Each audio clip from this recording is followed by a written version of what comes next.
bene svarbiausias dalykas sąveikaujant su kuo nors ir, sakykime, ypatingai ginčijant ką nors ar priimant ginčius, oponuojant, yra faktai. Nes prieš faktus chriem papūsi, ane?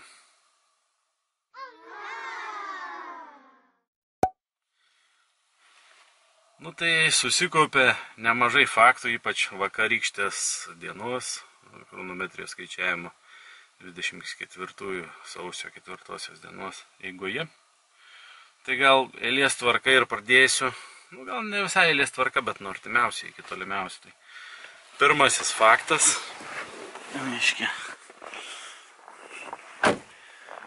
aš čia tikrai nekelmiai ir ne kokioj ten aikšteliai ar dar ką nors. Pirmasis faktas, reiškia. Jo, čia mano nusavybė, čia grąžinta mano nusavybė. Tai yra faktas. Sakau dar kartą, čia nekelme ir ne ta kažkokia stovėjimo aikštelė ir ne mentūra kažkokia nieka. Tai faktas, mano nusavybės, kurios nedrįso nei konfiskuoti, nei ten sulaikyti ar ką. Kokiu ten sprendimu, nesvarbu kokiam protokole užrašyta, mano nusavybė yra pas mane grąžinta teisėtam savininkui. Antrasis faktas, apie kurį plačiau reikėtų jau kalbėti, reiškia, kokiu būdu jinai buvo grąžinta, tai nuvykau su 2 liudininkais tiek į tą pačią aikštelę, tiek jau mano iniciatyvą rodant per pašalinius dokumentus šalutinius sužinojus apie tą gruodžio 13 dienos sprendimą ten dėl grąžinimo mano nusavybės, kad kažkoks ten potvarkis ar kas ten išleistas, apie kurį aš, kaip sakau, sužinojau tik tai sausio 2 dieną, o priimtas buvo 13 gruodžio ir norėta man dirbtinai užauginti skolą šitą mašiną kabutėse saugant toje aikštelėje, įsivaizduot, kada potvarkis buvo ir aš, sakykim, tik tai vakar nuvykau dalyvauti operacijai atsiimant va šitą reikalą. Tai buvo bandoma man prikabinti, kad aš sumokėčiau netgi nuo tos 13, sakykim, jeigu jau sutinkant su viskuo ten akceptuojant, bet aš neakceptavau. Sakykim, nuo gruodžio 13, kada ten ta pastonavienija buvo vainėse, kaip sakant, iki dabar.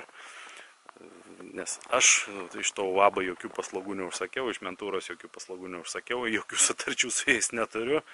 Ir mokėjimas, sakykime, už kažkokias neegzistuojančias paslaugas, kurių aš neužsakiau.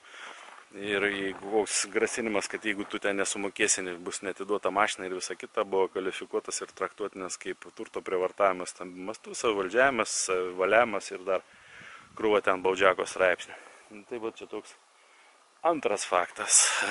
Trečias faktas, kad buvau kelmės mentūroj, tai vadinamų, kalbėjau su pačiu viršininku to, viršiausiu, kaip sakant, viešai skelbiama informacija, jisai viršiausias, kompetentingiausias, taip išeinant tame pastate. Mandagiai kalbėjomės, tai apie tą pokalbį bus atskirai turbūt paviešinta. Aišku, kaip jisai suko uodegą. Nenorėdamas atsakinėti labai konkrečius mano klausimus, kuriuos aš uždavinėjau prie liudininkų, ir atskira dar fiksacija buvo. Pamatysit greičiausiai uždarą mano Telegram kanale, o paskui pasižiūrėsim eigoj, kaip sakant, aš vykdau jau tyrimą ir nenoriu išduoti visų tyrimo ten vingrybių, subtilybių, kaip jie sako, kol neįvyko teismas, o iki teismo aš dasibelsiu, kad ir koks tas teismas būtų, gal net ir patį teismą pabaladosiu, jeigu reikės. Tai labai mandagiai šnekėjo, vietom buvo pasimetęs tasai Dalius, nesvarbu kaip jie tam pavardė, pasižiūrėkit, Kelmės rajono PK viršininkas. Tai labai nenorėjo, kišo visokius dokumentus man pasirašymį, kuriuo aš neakceptavau ir visur kaip rašoma, tiesa, kaip faktą paminėsiu, kad uždaviau tokį klausimą.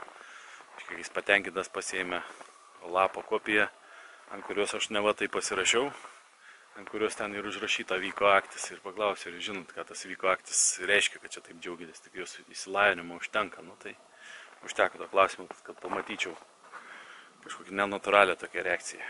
Bet nesvarbu.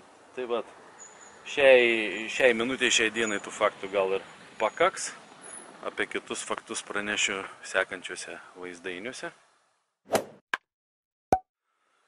Tiesa, norėčiau dabar nuraminti, o kartu ir padėkoti visiems tiem atsiliepusiam, kurie atsiliepė į mano tą kvietimą, apklausą, o kas norėtų sudalyvauti akcijoje atsiimant mano šitą automobilį. Tai faktai tokie, kad neskaičiuojant tų, kurie ir taip atsilieptų ir neprašyti, tai reiškia mano bičiulių, bendražygių, bendraminčių, tų jau neimų domen, parašė man iš viso 3 žmonės.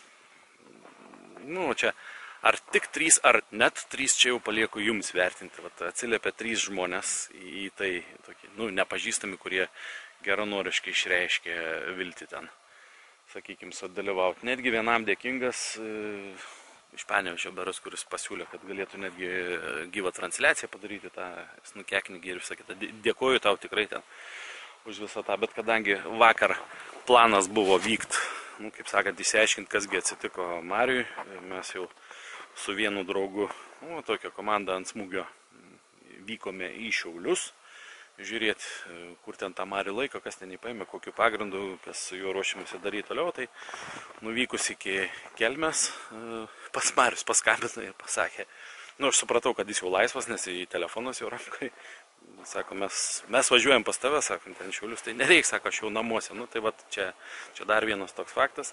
Tai tada spontaniškai kilo kita mintis, kad kadangi jau atvažiavau į tą Kelmę, reikia pasinaudoti progą, atsiimant savo nuosavybę, kas ir buvo padaryta. Tai va, apie visą kitą vėliau.